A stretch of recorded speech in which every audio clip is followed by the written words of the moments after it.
Hi guys, welcome back to the channel. Please like, share and subscribe, especially for this video, because this video it's been a struggle for me to record it and try to upload it for you guys. That is why it's gonna be uploaded very late in the week. I apologize for that. If I look like trash, it's to match my inner soul and my energy levels. But again, you guys are never gonna see me like putting on makeup or anything to talk to you guys. I just come out naturally as I am. It's like it's as if we were amongst friends. I'm a natural person, so yeah. Because even with friends, people tend to I don't know, not be themselves. I'm not like that. Anyway, this is gonna be a hell of a week, guys. We're having a lot of intense energy going on, and very important energies that, just like I've been saying in the previous videos, this full moon in Aries, it's gonna be like the closing of the energies of the eclipse season for me. So a lot of very dynamic energies happening. And because I work with evolution astrology, I don't believe in good or bad things. I believe that everything can be harnessed for you to grow. So even though, that is why I use very dynamic, very transformative energy, because a lot of challenging energies are presenting for us this week. But if we know how to harness these energies, we can have like quantum leaps of growth as a soul if we want to. Because probably you're gonna see out there like astrologers talking about, oh my god, this is gonna be like the most intense, absurd and nightmarish week of the second semester, perhaps of the year, and blah blah blah. Don't take that into account. Make sure that you are, again, you are aware of the energies that are happening and that you can make the best out of them, because there's always great opportunity. When we have the biggest challenges in our lives, this is when we have the biggest opportunities to grow. This is my opinion. And it is actually a beautiful energy that is going on. It's just challenging for some people who are disconnected from themselves. And because most people are, this is why we have people with fatalist ideas. Is that even a word? I think it is. I don't know, who already think like it's the end of the world and blah blah blah. It's not, because people already think the worst. And quite frankly, I'm tired of people always thinking the worst. We already have far too much of that in the world. My channel is not going to be one of these channels. I'm here about transformation and growth. So I don't like being too too astrological in this channel, but because of this week's special energy, I'm kind of gonna have to be, I'm sorry. So I'm gonna present to you the chart this week. You're gonna see the chart in front of you, the astrological chart, and I'm gonna point out, because if I just talk about it with my ugly bare face like this, because I look like Uncle Fester from the Addams Family, boy, I really need to rest, seriously. You it's just going to be too abstract, and you're going to feel lost because there's a lot of things going on.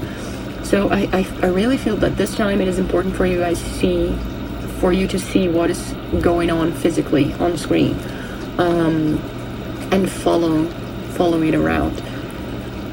And later on, we're gonna go to our usual card pulling, and yeah. So let's go to the chart, and I'll see you later. Okay, guys. So as I was saying, the major event this week is the Aries full moon. That is gonna, for me, it's gonna bring powerful insights, because it's gonna be like this closing energy of the eclipse season, basically, in a nutshell.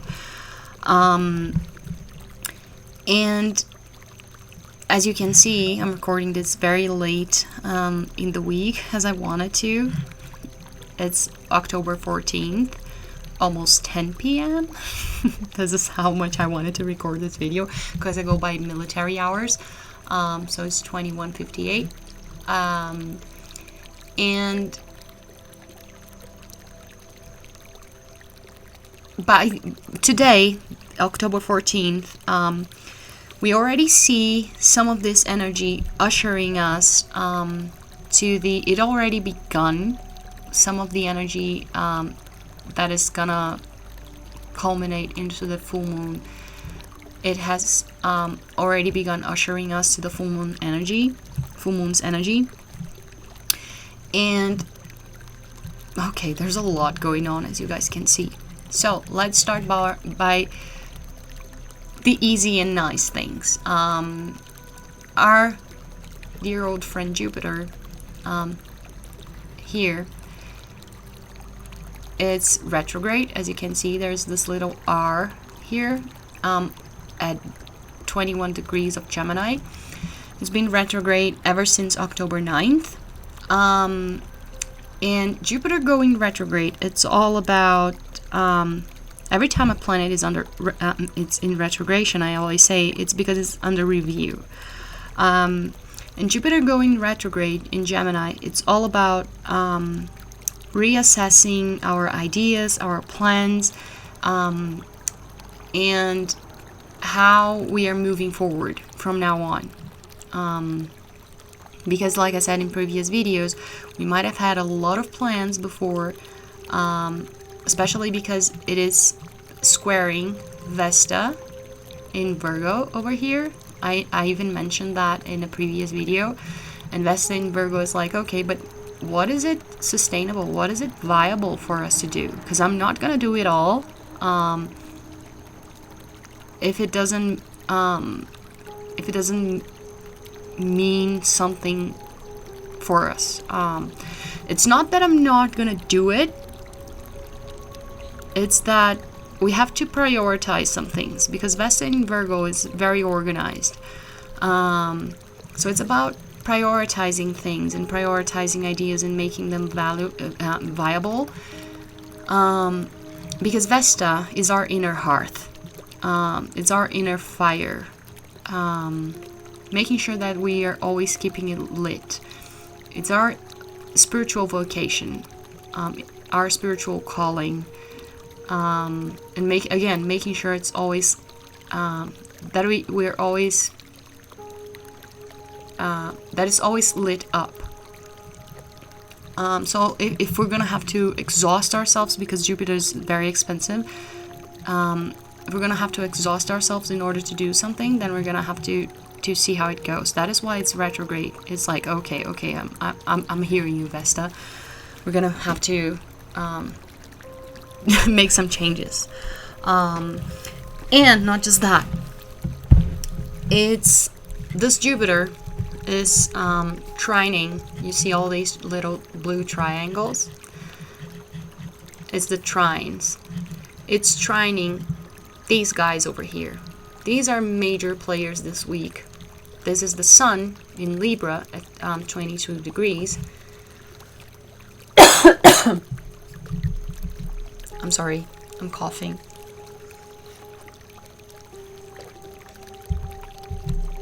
We have the sun in Libra at 22 degrees. Lilith, our dear black moon Lilith, in 21 degrees. And Juno, this is our little dwarf planet Juno that pretty much no one talks about. A lot of people forget about her. At 23 degrees of Libra, and they're all conjunct in Libra. And we also have here another little dwarf planet that people forget to talk about, Astrea, which is conjunct to Juno. So there's this whole like chain of conjunctions here. Vulcan, another dwarf planet, but these two I'm not taking a lot into account. It's more these three,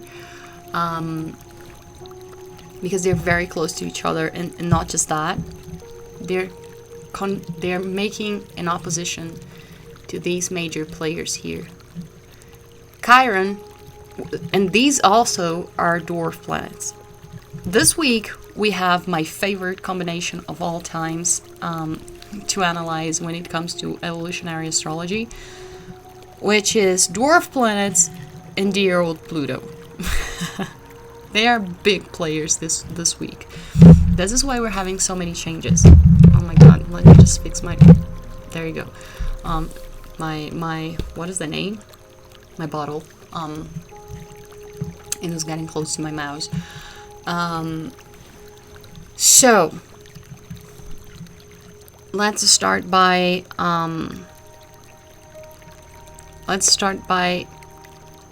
well,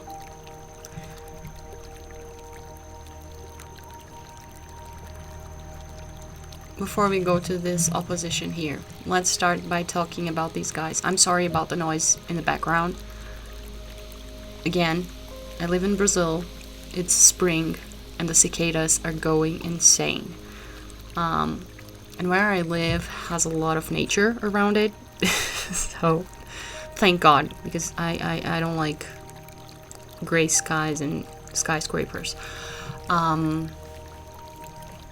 So yeah, Sun is always talks about our spirit, and Lilith and Juno together with the Sun is all about the commitment we have with ourselves and our spiritual growth and our own spirit. It's like how committed you are to your truth, how much you're willing to fight for yourself, which is Lilith, and not letting, and not, again, not silencing yourself anymore for the sake of keeping a false sense of harmony and peace. This is Lilith in Libra. And Juno is all about commitment and partnerships. It's like how committed you are in your relationships, but to yourself, towards yourself. All of these guys are saying that in order for you to grow spiritually, which is the Sun, in order to make you shine, how committed you are to yourself. Because this is going to talk directly, this is why it's trining with Jupiter. It's like all of your ideas and all of the things you're going to do from now on. This is why you're going to have to reassess your plans and your ideas moving forward from now on. You're going to have to take all of this into account. Because when I say relationships, it's not just personal relationships, it's everything that involves interactions, mediations. Libra is all about mediations. It's one-on-one relations. It's you with someone, yes, but you with some situation as well. People only think relationships when it comes to other people. It's not just that. It's deeper. Again, it's mediation, it's interaction. You're gonna have to take all of that into account. Your spiritual growth from now on and your commitment to yourself. So make sure you're taking that into account. And there's a harsh conversation again. It's a square with Vesta. It's like you're gonna have to make sure that it's viable, okay? No BS this time. because you're gonna have to keep your inner hearth lit. If it's not making you shine on the inside, then we're not doing it. We're not keeping it in schedule, basically. And this Vesta is sextiling Mars in Cancer. And I've been talking about the sextile for a while, and not just that, this Mars in Cancer for a while as well, because it's trining Venus in Scorpio. It was trining as well Neptune in Pisces for a while. Because I've been talking about this was it Neptune? No, Saturn. It's been but Saturn is retrograde, so it stopped trining it. We've been having this great trine between these three water signs, and I've been saying that this Mars in Cancer is all about active care, making sure that you're nurturing yourself. If you're not nurturing yourself, then if you're not putting energy into yourself and into your own nurturing, then you better rethink your whole strategy. If you're not taking care of yourself, then no one will. This is your responsibility from now on. And you have to make sure that you're doing it. It's part of your self-love. It's part of your commitment to yourself. Otherwise, you're not going to be able to grow. And this is why Mars is talking to so many other things. I'm going to actually deactivate Mars so you can see. See? How many things it's talking to? It has a lot to say. It's literally making a perfect square today on the 14th. A perfect square to Lilith. So Lilith is like, hey, you better pay attention to me. I'm being serious. Again, it's with Chiron, a perfect square with Chiron. See how many squares? It's a big square with Chiron. Yeah. A lot of things, and Mars is gonna be a big player later on. I'm gonna talk about Mars at the end of the video. And again, it's trining Venus in Scorpio. And Venus in Scorpio, as I've been saying lately, it's making us reevaluate very deeply all our notions about self-love and values, and what we have been taught about loyalty and loyalty to ourselves. And especially today on the 14th, it's making a perfect opposition with Uranus. See, 26 degrees of Taurus, Uranus, and 26 degrees of Scorpio, Venus. This literally only adds to the Lilith energy, this Lilith energy of going against the norm. Because Uranus is all about being a rebel and revolution. And again, Venus is about self-love and values. So it's about you realizing that a lot of the things that society has sold you as like a part of the pop culture of what you needed to be happy, what you should be to be happy. Again, what should be your values to be happy? You're like, yeah, this is a bunch of BS. It's not that. I don't want that. I know, because Uranus is about a higher conscience as well, and it's retrograde, so it's making you rethink a lot of things. It's like, I'm the one who knows what is good for me,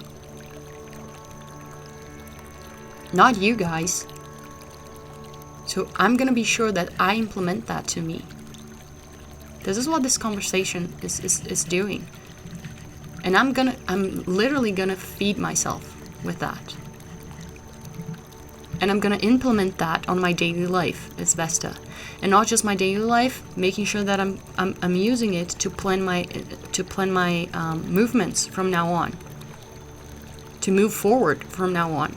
Even if I have to, again, rethink how I'm going to do it, reassess my ideas, my plans, do something else. Because from now on, I have to respect my growth and myself and my commitment to myself. I'm not going to silence myself. And not just that, it's Libra. Libra is not this feisty energy. Libra, it's quite the contrary. Again, it's a mediator. It's a diplomat. So it thinks about the other as well. So it's about nurturing you, but it's also about nurturing, if it's viable, it's about nurturing the other part and the things that you care about, if you think they're matching your values.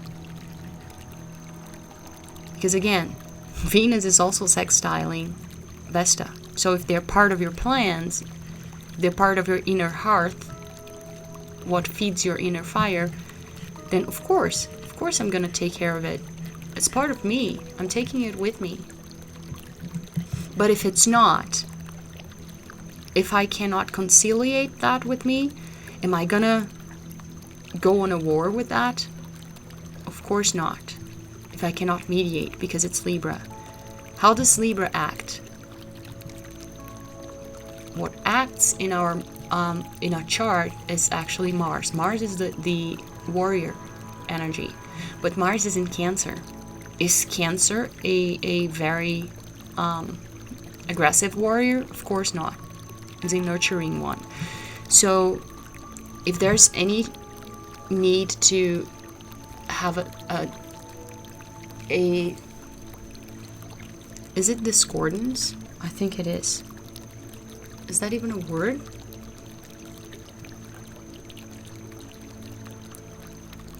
Anyway, if you guys are not in accordance,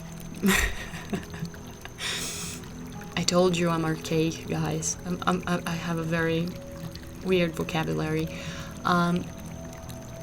If you guys are in discordance, you and the other part, the way you're gonna act is just step back, step away, move out of the way, isolate yourself, but you're not gonna fight. You're not gonna fight. It's not gonna be a direct confrontation. Also, this is also involving Mercury, who just came into Scorpio at 1 degree of Scorpio. And Mercury in Scorpio, it actually got on Scorpio yesterday, at the 13th. See, 0 degrees.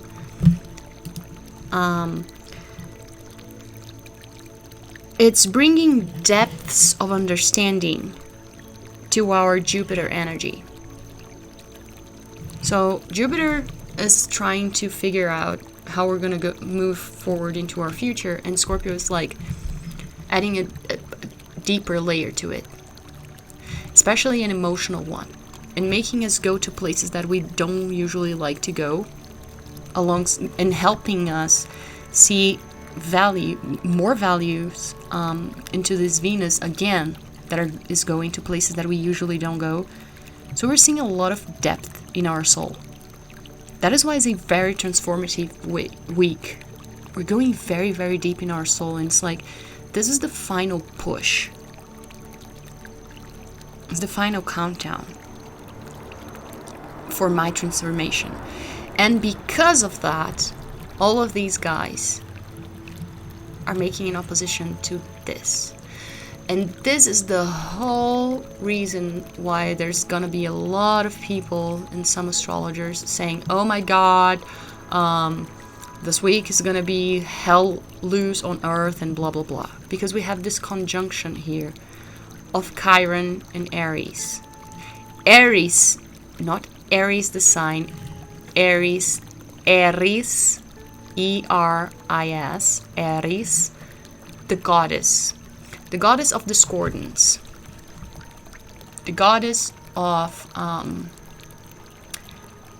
just using the word discordance a lot, the goddess of, oh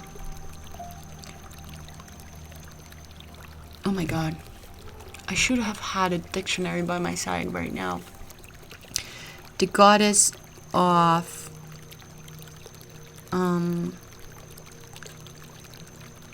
it's not even just conflict,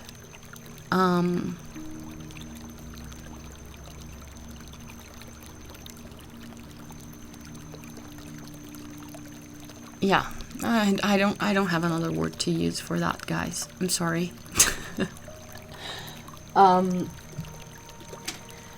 So,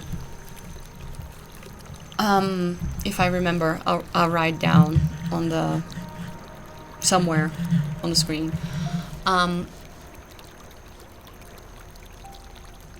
Aries was, I'm gonna say Aries instead of Aries. Otherwise, you're gonna think it's the sign of Aries, even though Aries is in Aries, and it is conjunct to Chiron, another dwarf planet. One of the few ones that is known for us, our wounded healer. All of this is helping us heal, look through very deeply into our deepest wounds, identity wounds, and transform them. All of this conversation over here. But the thing is, if you are someone who happens to always have, again, silenced yourself and put others first, this is actually helping you to stand up for yourself more, and again, to commit. It's all about commitment with yourself. But there's also the other side. If you are someone who somehow had to go more for the ego route in order to protect yourself, because you bought the ideas that society sold you, that you had to be a winner, that you had to walk all over other people's heads in order to survive, and that you had to be the best, and all of this competition, and blah blah blah blah blah. You're starting to realize, because of this guys here, Venus and Uranus, you're starting to realize, like, what a bunch of crap. This was not true. I have to be myself. Because this is also an identity wound. It's like, I don't have to be any of those things that you guys said I should be. I have to be myself. This is what I have to be. This is why you also have in this conjunction, you have Astrea over here, which is a loss of innocence. Astrea is where we see where we're losing our innocence. It's like, yeah, there were things that you guys sold me that were not true. I'm seeing things clearly now. I'm not naive about this anymore. But again, Aries is conjunct to all of this. And here's the moon. The moon today, as I'm recording this, but you're not gonna watch the video in time, is in Pisces. So we're a little bit dispersed. We're not feeling a lot of energy right now.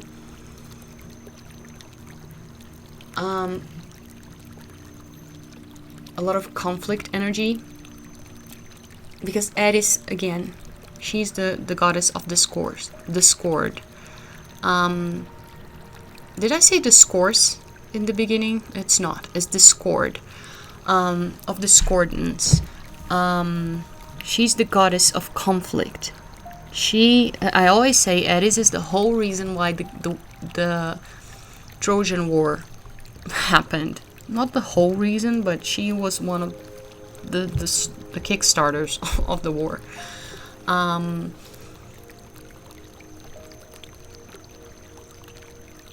Aries likes to see things.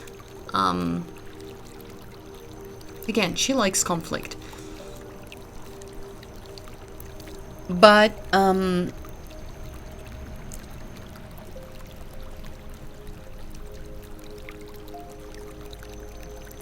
Aries, I like to.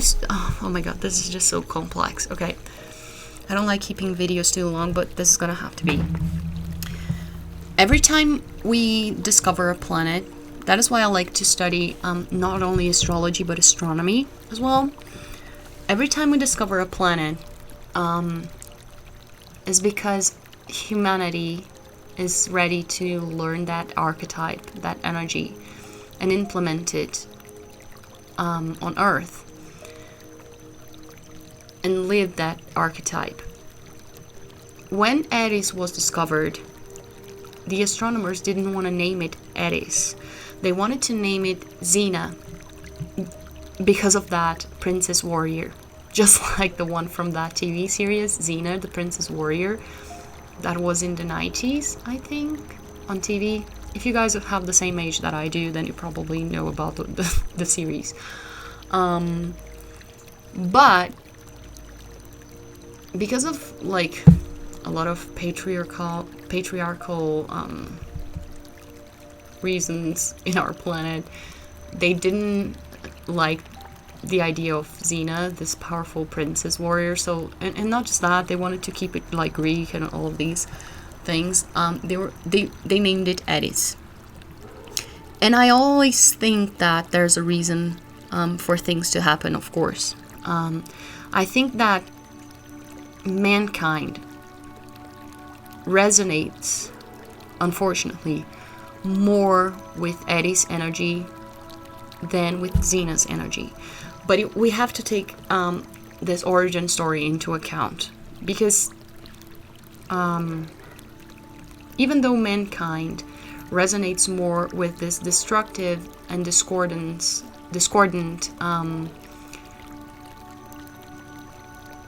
side of Aries, we always have in the background this resonant, pulsating energy of Xena, the warrior princess behind this little dwarf planet, underlaying it, which shows us that Aries represents in astrology very deep shadows that we all have, ugly shadows that we don't like and we project onto others. This is what it represents. But that is when we're just interpreting it purely like the goddess Aries. Again, when we just want to create discordance and chaos. But if we see it through the lens of this underlying energy of Xena, the princess warrior, it's like, yeah, maybe there's discordance because we don't agree to the way things are. It's almost, again, this Lilith energy. But we're not projecting this anger out of nowhere. We're using it and we're focusing it to make a change. We're doing it in a good way, in the right way, and not just to create destruction. So it is important for us to keep that in mind throughout the whole week, which is something that people are not talking about. And because of this conjunction, again, the moon is still in Pisces, so we're still a little dispersed. We're not gonna feel it very much, but see the moon moving. On the 15th, the moon goes to Aries. Things are gonna heat up a little bit, especially because these guys are gonna get closer and closer together. And then on the 16th, these guys are gonna be the closest, which is one day before the full moon. And again, a full moon always happens when the sun is opposite to the moon, by the way.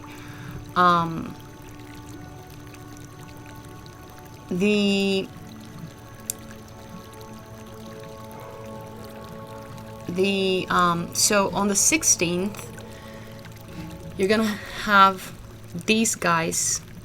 It's gonna be the most tense energy, I believe, because of this, all these planets being very close together. And the moon close to Chiron opens up our wounds, makes them a little more tender, and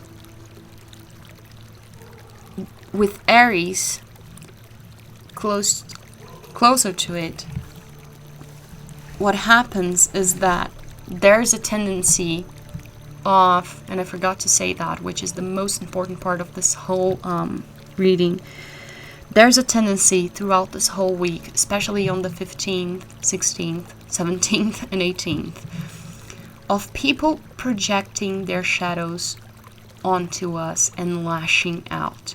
And that includes us. We projecting our shadows, the ones that are coming out of our depths, filled with frustration because we have all of these things that have been bottled up and are being cleared. We're being conscient. There's this tendency of us kind of projecting onto others, especially because Venus is going to be at the 29th degree of Scorpio, which is like the anoretic degree, which is when it's at its highest point. All this scorpionic energy of shadow is accumulated there. So you're going to be seeing everything. All of your values is like, everything that I want is here, and everything that I need to clean is here. So the 16th is going to be a very tense day if you don't know how to use the energy. If you do, again, it can be very cathartic and transformative, and a quantum leap for your transformation, for your soul transformation. But the probability of you projecting shadow onto people, if you there's a need, for a very big need for awareness, for self-awareness this week. Be aware. That is why you have to be very clear about your feelings. Make sure you're feeling your feelings and you're understanding them. And again, you're nurturing yourself. Your sacral chakra is going to be very activated this week. That's why you need to rest. It's not a week to push.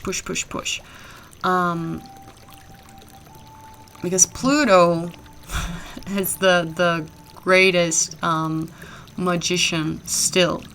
It's doing all the magic. It's like, let's keep with the clearing, guys. Let's keep clearing. Can you see the great trine that is making here? I'm gonna talk about it later.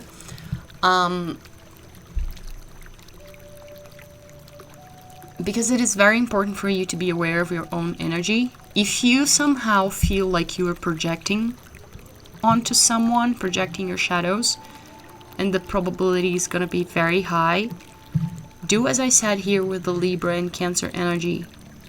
Isolate yourself. Do not engage. Completely disengage.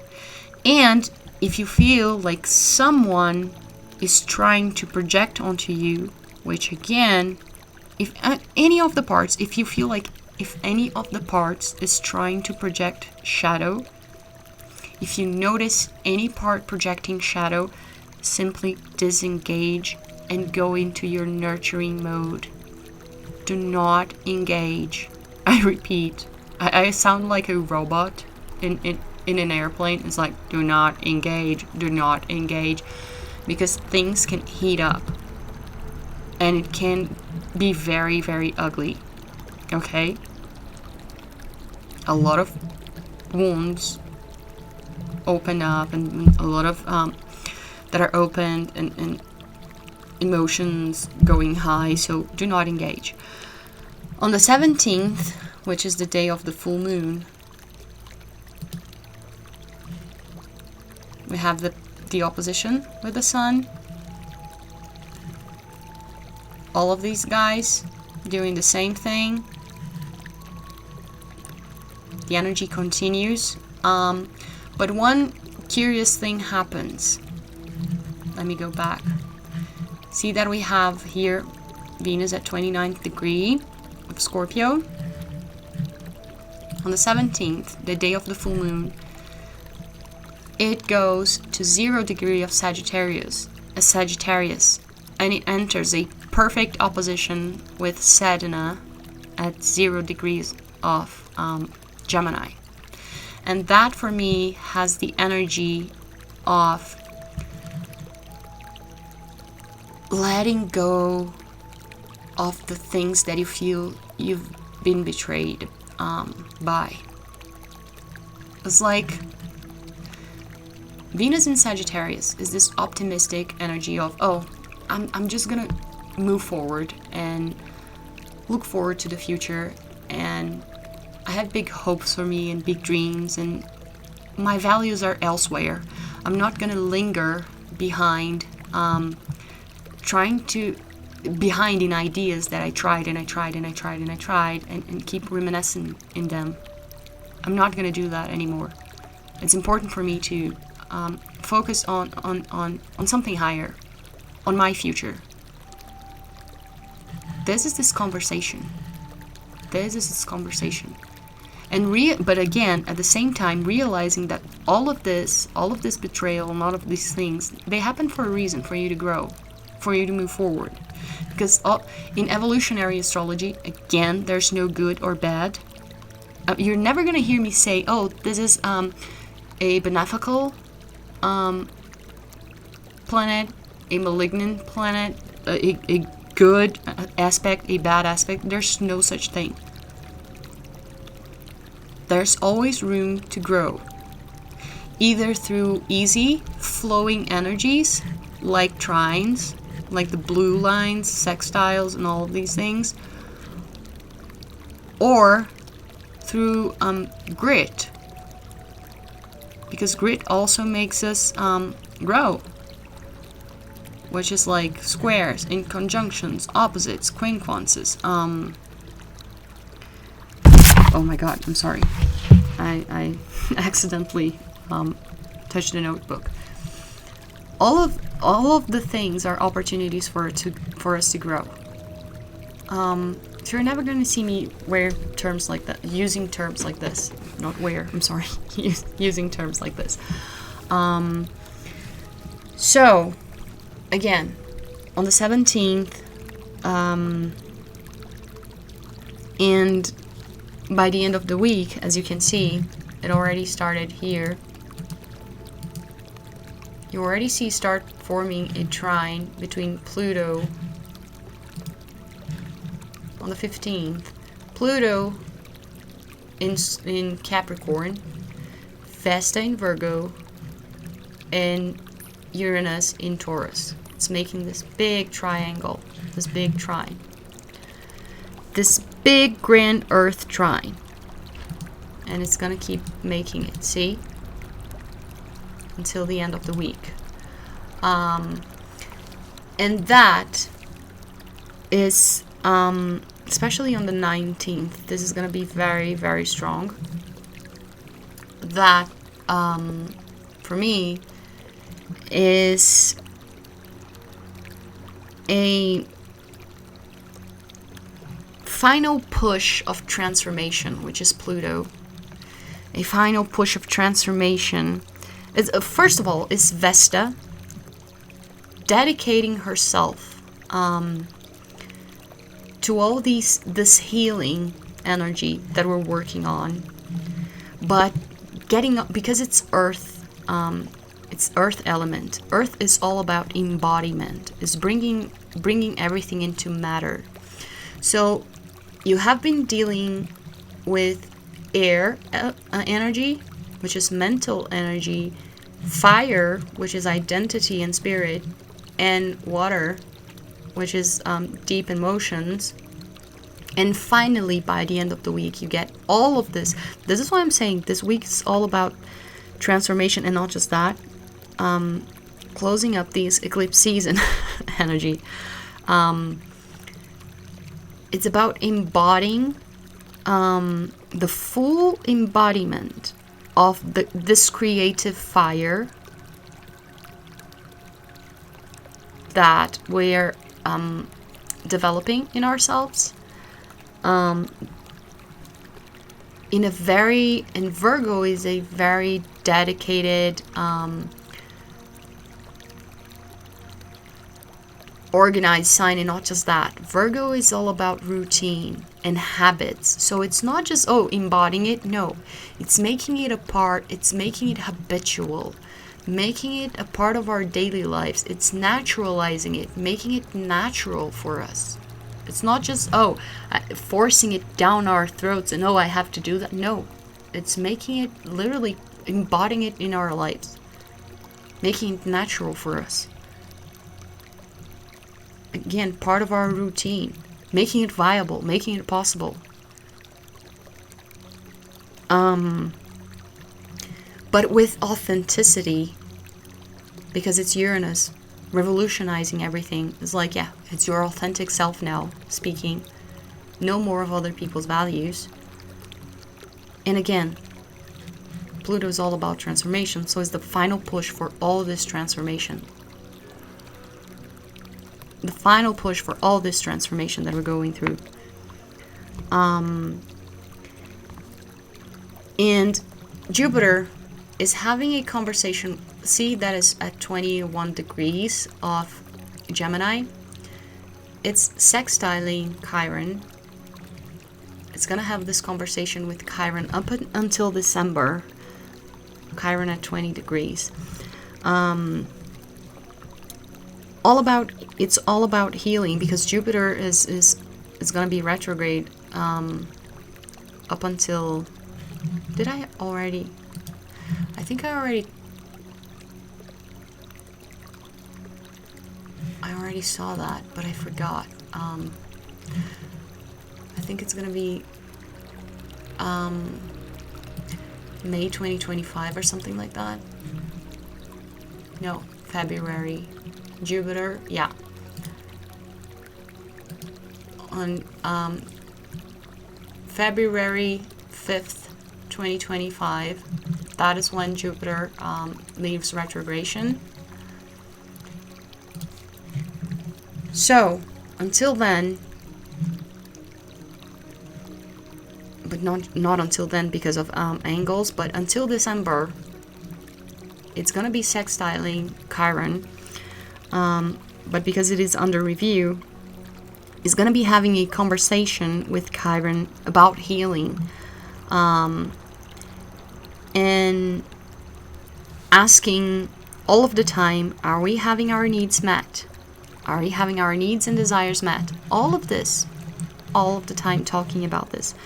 But with Chiron and Jupiter, it's like showing that we are being supported as we are reassessing our ideas and plans of expanding.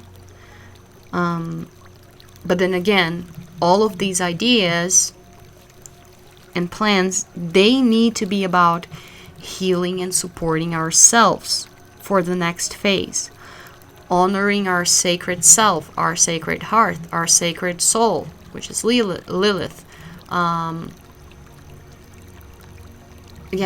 making sure, even Chiron is our sacred self as well. One thing that I forgot to say about also a little special little dwarf planet that I love. I don't know if you guys know, I talked about Estrella, but I don't know if you noticed this guy here that is also playing a game with everyone here, especially with Mercury, opposing Mercury. This guy is called Aegea. It's going to start opposing Mercury, and then it's going to start opposing the Sun, and then Juno, and then all of the other guys. Hygieia is, well, it reminds the word hygiene. It is the daughter of Asclepius, the god of health. So she's related to health as well, to health and cleanliness and all of these things. And it is about, and because it is in Aries and conjunct to all of this, it is also about clearing the subconscious, this anger, this wounds, and especially when it comes to clearing things that won't work for our identity and for our inner primal fire, which is Aries. Clear, and especially in the mind area, because Hygieia is very related to mind hygiene. So, is it even a term, mind hygiene? I think it is. It's about making sure that you don't bring crap with you. That is gonna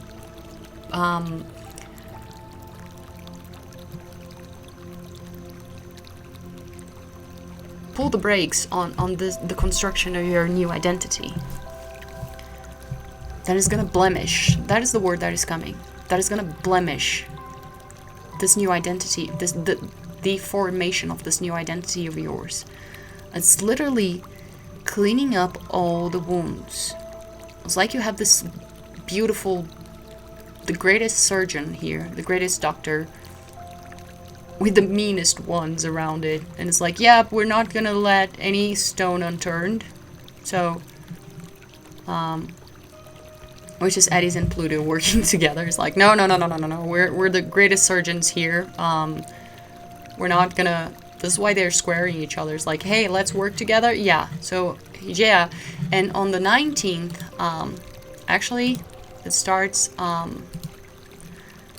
It starts on the 17th, in the day of the full moon. Hygieia is making a perfect square with Pluto.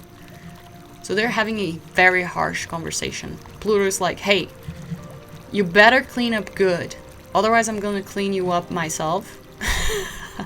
I'm going to go there and I'm going to do my job. And Hygieia is like, okay, got it. And I told you guys that I was going to talk about Mars. Because Mars in Cancer has a big role. I always say that Pluto's movements, it's not really about Mars. It's always about Pluto, especially when it comes to me. I love this little guy. Pluto is the higher octave of Mars. Pluto is like Mars's mentor. It's like as if Mars was a soldier and Pluto was the general.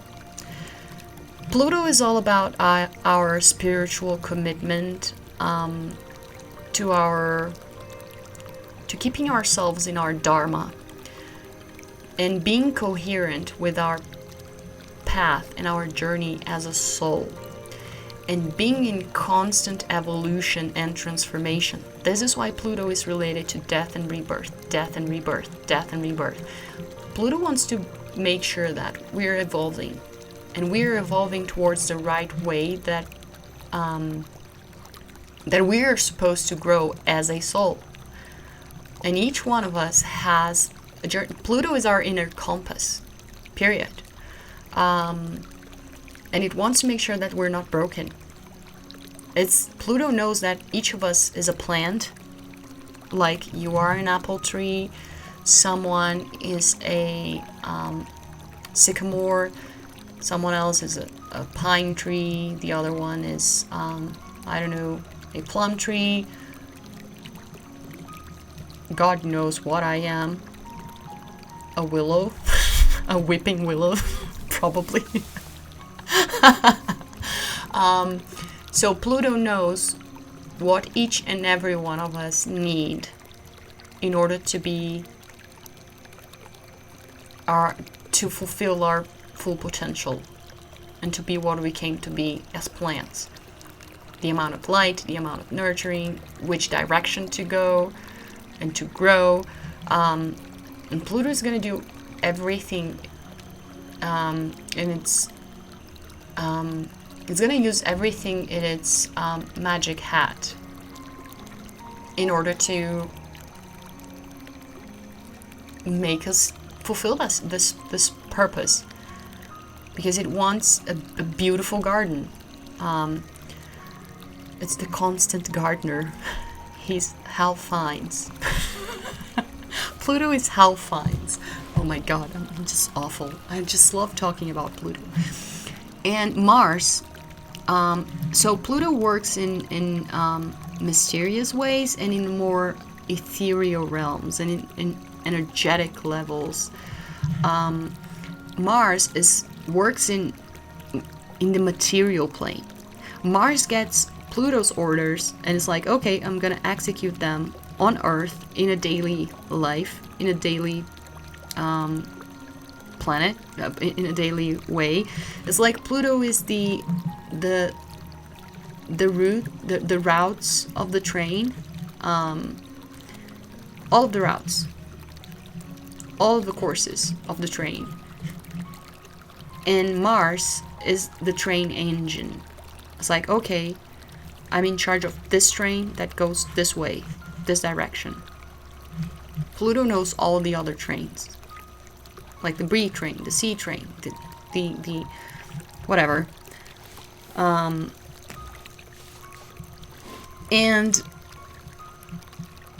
this is why I say Pluto commands Mars, because it literally does. And Pluto is an outer planet that is very significant, and every time Pluto has a significant movement, we have to pay attention, because Pluto's movements in a chart, they're like tectonic plates.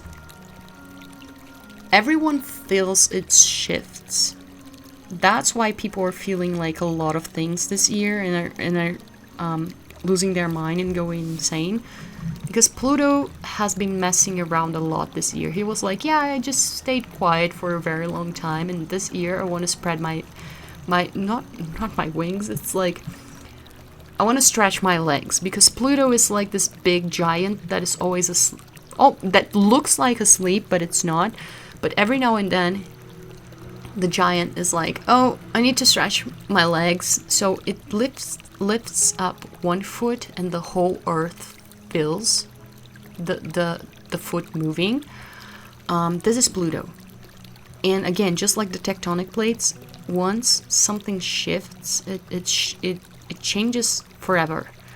The landscape of things forever, and for a very long time.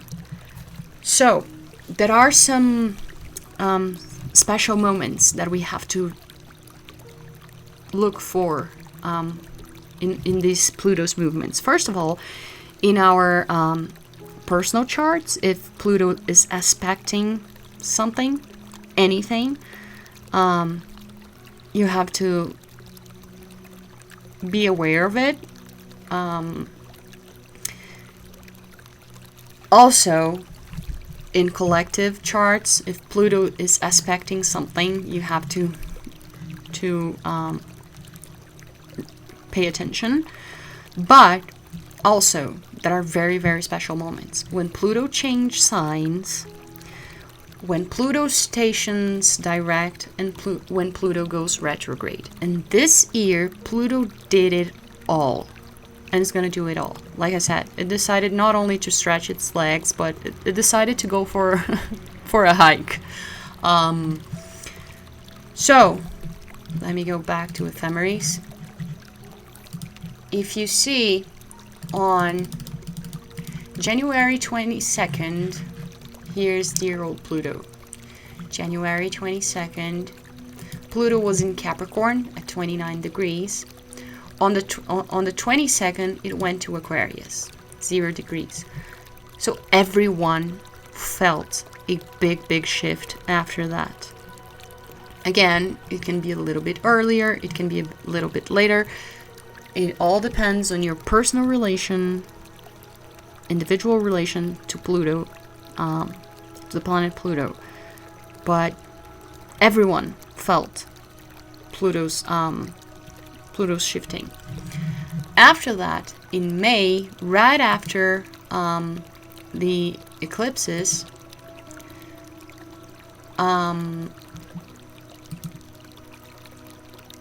we had Pluto. Where is it? We had Pluto, yeah. Pluto was direct in Aquarius on the 2nd, and then it decided to go retrograde on the 3rd. So in May, after the eclipses, everyone started feeling Pluto again. It was like, oh my god, what's happening? This is why people started freaking out after the eclipses. They were like, why the hell this eclipses? It wasn't just the eclipse, it was the eclipse followed by Pluto.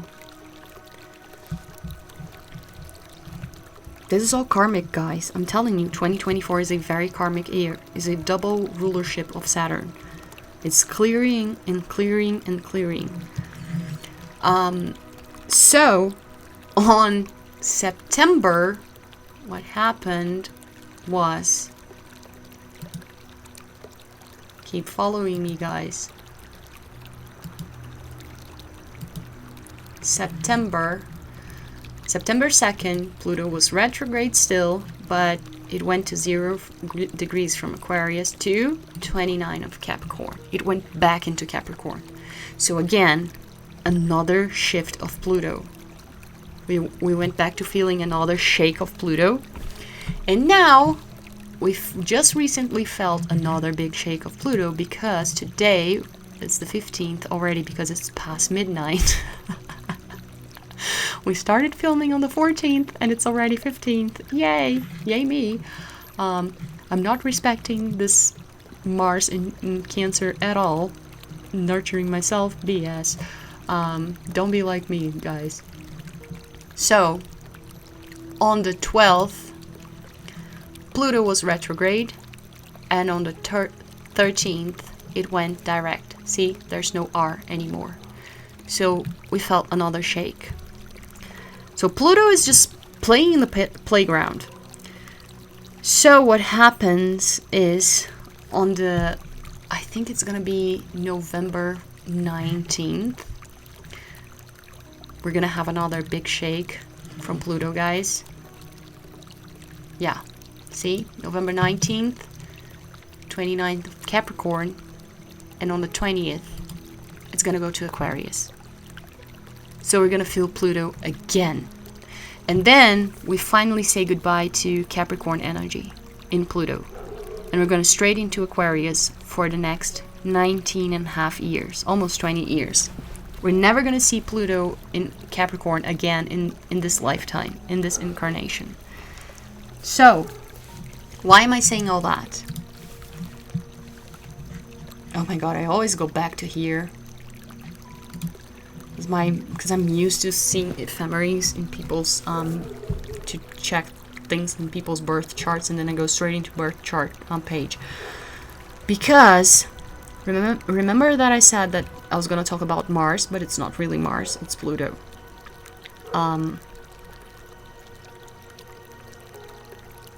Just give me 1 second. I need to get more water.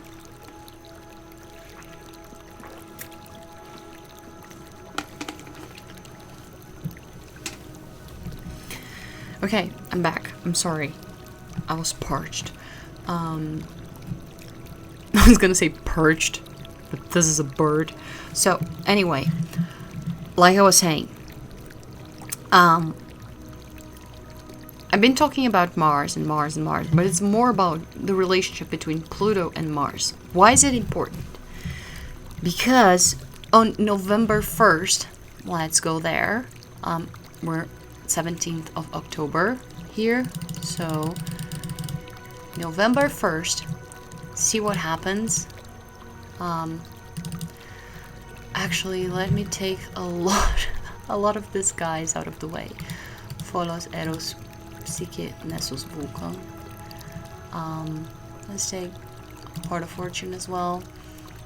South Node, North Node, Cupido, Ceres, Pallas, Athena, Neptune, Saturn. Okay. See what happens. We have a perfect opposition, 29 degrees of Cancer and 29 degrees of Capricorn. We have a perfect opposition between Pluto and Mars. We already start having like this opposition due to angles. We're already having see that we're already having this opposition for a while.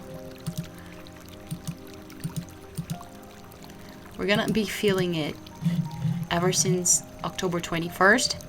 So literally when Scorpio season starts. See? 29 degrees of Libra, then yay, Scorpio. So it's very transformative. Nothing happens at random, guys. Which is gonna be I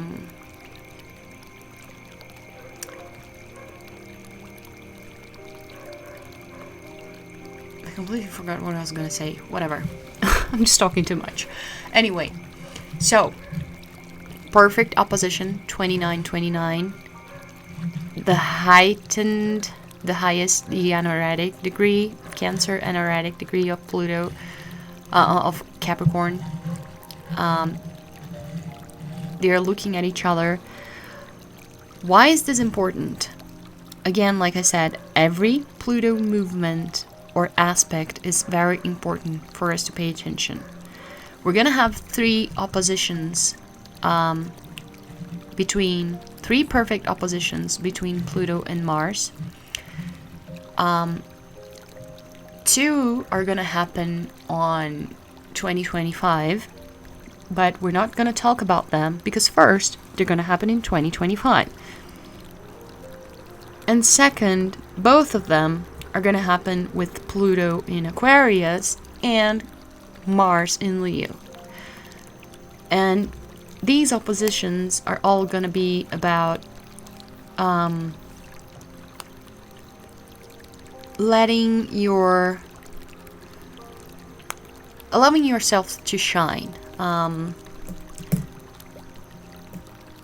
Don't let anything take away your light. Basically, it's gonna be about that. But this opposition on November 1st, it's gonna be important because it's gonna be the only one where we're gonna have Pluto in Capricorn. Remember, Pluto's never gonna be in Capricorn again. So Pluto is going to be in Capricorn, opposing Mars in Cancer. And this opposition is telling us that we're still in a breaking down energy. So again, a lot of people are like, oh, everything's being destroyed. And yes, it's in the destruction mode. This energy of Pluto in Capricorn is like everything that is obsolete and that doesn't work is gonna be obliterated. It's not even gonna be destroyed. It's gonna be obliterated out of your life and has to be let go. And not just that. Make sure that while this is happening, you are in a self-care mode. Otherwise, you're going to go insane. Do not fight against this destruction. Quite the opposite. It's time for you to rest while I'm doing my work. It's like a demolition job. While I'm doing the demolition, don't try to interrupt me. Just stay. It's like a house renovation. Just stay on the side, drink some tea, drink some beer, and make sure that you're taking care of yourself. Because after I do my job, you're gonna have to have energy to take the dust that has been created and make magic with it. If you don't take care of yourself, you're gonna be left with only dust, and you're not gonna have energy to create anything from it. It's just gonna be dust and not magical dust. So see how important it is, this opposition between the two of them. And also by the end of the week, we're having, on the 17th, it already starts, like on the 15th, it has already started, but it's going to be intensified, a sextile between Pluto and Venus. See? That is happening. This sextile is very important, because it's going to help us to transform a lot.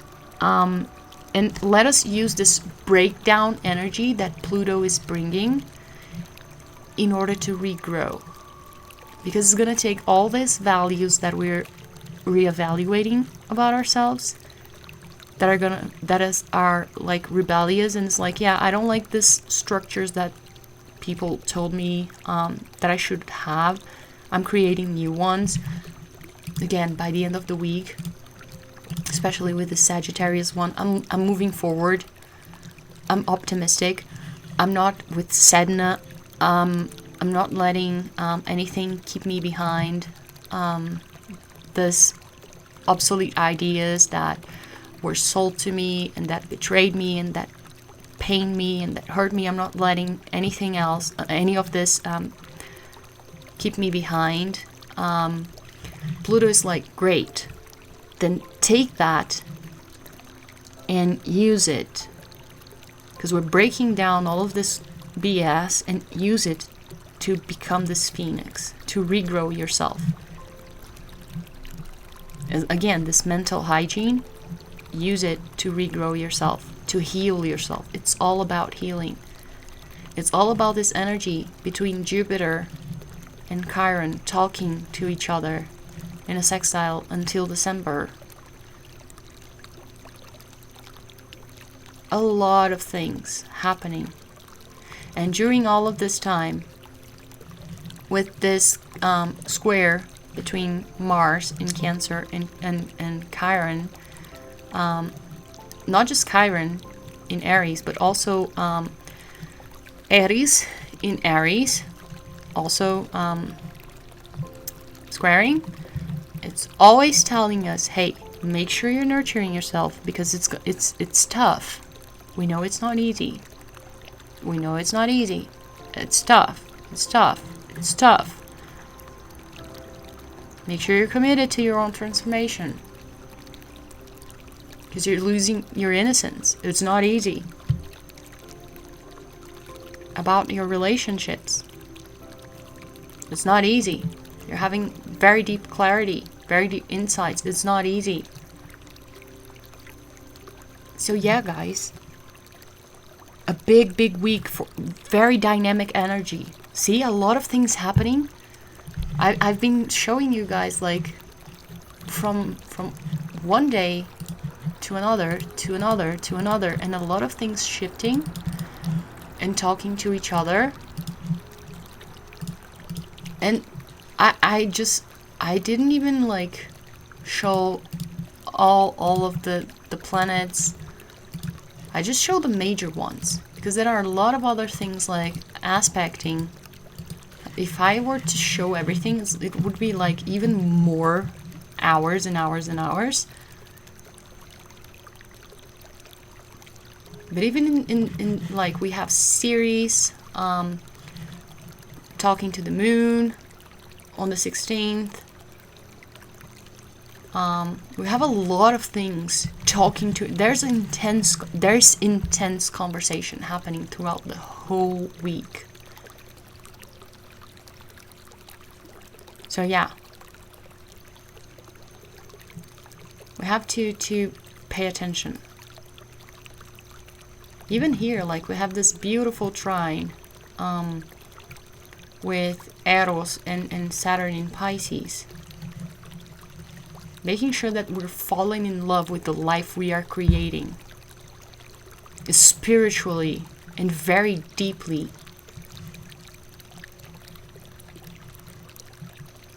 And we're being loyal to this life. And we're not letting go of this life anymore. A lot of energy, and this is been happening for a while, and it's gonna be happening for a long time. I'm gonna put a month ahead.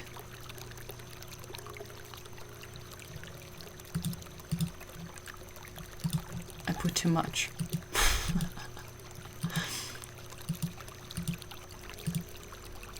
So yeah, until the 21st of October, well, 22nd as well.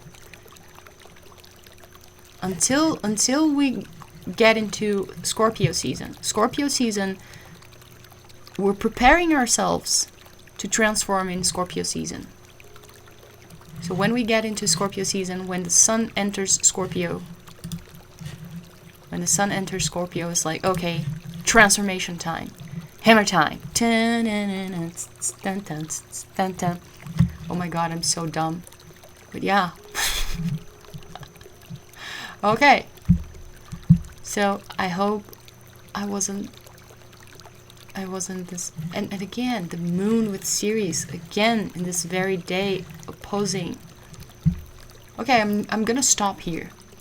Otherwise, I'm gonna go insane, and I'm gonna leave you guys insane as well. Lilith conjunct with South Node. Jesus. Okay, shut up, Luciana. Shut up. Let's go back to our video. See? It isn't that bad. We just have to know how to use the energy in our favor. Again, if you're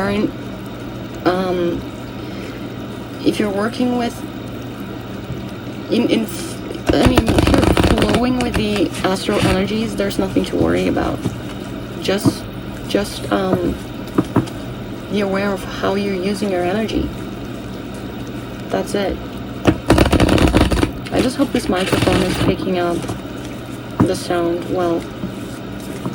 I bought this microphone, it was such a nightmare. Oh my god, I had such, God knows, a nightmare it was for me with this microphone. I have this curse, and it's a curse, that I buy things online, and everything that I buy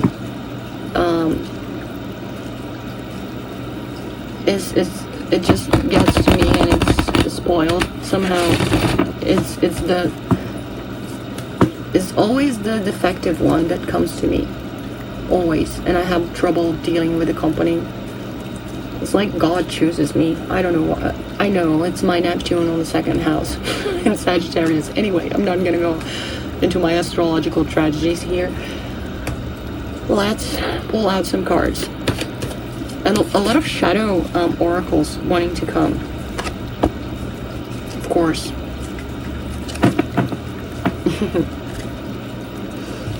See? I'm telling you, don't worry about fatal, like this end of the world ideas and all these negativity. Panacea. There is always a solution for every problem. Wow.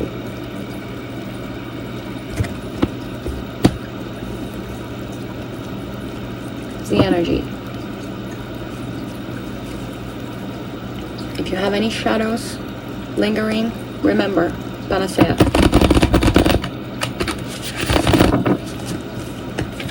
It's actually a lovely Greek word. I love this word. I use it a lot, actually, in my daily life. I have the vocabulary of an old lady, by the way. I don't know if you noticed. Because in the channel I don't use it a lot. I don't think so. I hope not. But in my daily life, especially in Portuguese, I'm very... Well, even in English, I'm very archaic.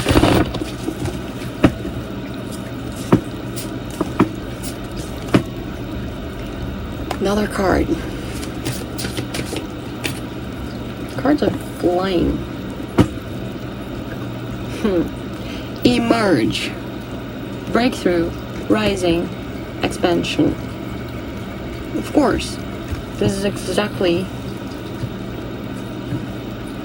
the energy that we're supposed to go through. And I love that we have dolphins, because dolphins are, for me, they represent higher conscience, but with a lot of happiness. I love cetaceans anyway.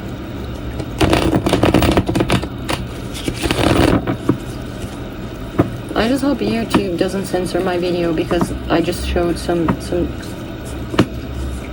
this card has boobs. YouTube is just ridiculous anyway. This week's energy. Wow. The Ten of Pentacles. We're building the future that we want to have. We're building our legacy. Yep.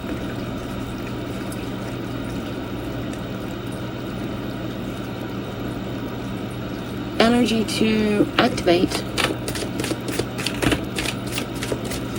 And for this, we have to be very strategic in our choices. That's what's coming for me. And listen to our intuition, because we have the moon here. Our intuition and our subconscious.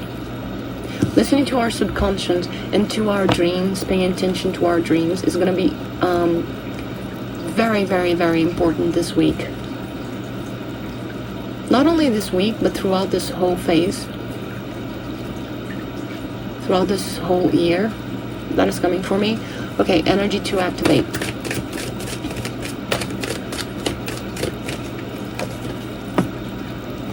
King of Pentacles. Being solid on your values. Knowing who you are and what you want, and being firm. Relying on yourself. And being reliant on. Knowing that people can count on you because you're a person of... It's like you're a man of word. Knowing your own value. And knowing, not only knowing your own value as a medicine. Knowing your own value, but also knowing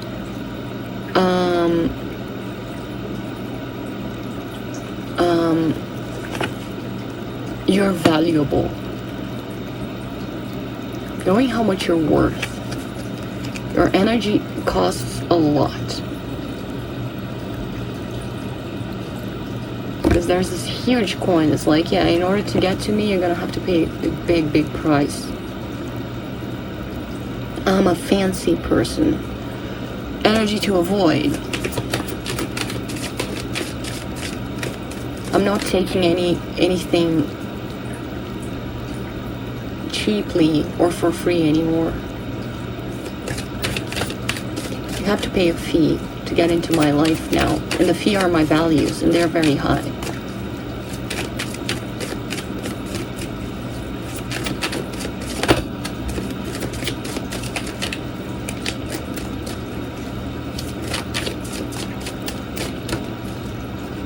Energy to avoid.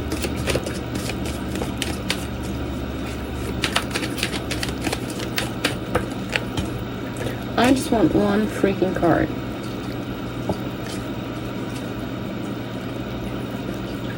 This is the one? No. They're telling me to put it back because it came out with another 3 cards. Oh, there's this one in the middle that was turned, and I only saw now that I opened up my eyes. The moon. Energy to avoid being the moon for me is not being clear. It's not clearing out your emotions. Not accessing your emotions. Again, not being clear about your emotions. This is the time for you to clear your emotions, to feel your emotions. To allow your emotions to come out and play. To come out and play. You have to be clear about your emotions now. From now on. They're asking me to pull another one as an energy to avoid. So your emotions are meant to be felt, not rationalized. 3 of Cups. It's not a time for social gathering either. It's a time for you to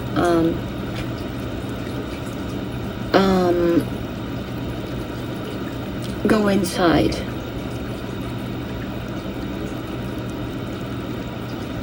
And again, it's not going to be a fun time.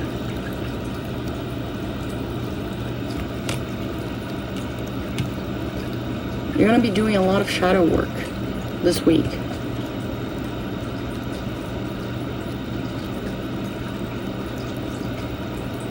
And everyone is going to be working on their cups, on their emotions, on their hidden emotions. And if they're going to come out and to play, there can be conflict. And they can be, you know, when you're in a party and people accidentally exchange cups. That is why you're not supposed to be in too close proximity to people. I'm not saying like isolate yourself in a room. No, if you have to, then fine. I'm saying like emotionally try to remain detached from other people, because your emotions are supposed to be yours. Be careful not to have your emotions confused with someone else's, because that has been the theme for far too long in your life. Again, listen to your emotions to build your future. Your intuition, your emotions, allow them to come and play. Don't ignore them. They want to dance.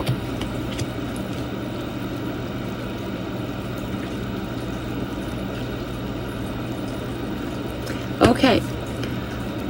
I hope I cleared some things out for you guys. I hope you guys have a great week. And that you can find some solace, I don't know, find some comfort. I think it is a better word. Find some comfort with these explanations, and I can help you somehow to pull through this week, and use the energies in a healthy way, and for you not to despair as well, because there's nothing to fear, actually. When we're working on ourselves, there's nothing to fear. So yeah, I'll see you when I see you. Bye.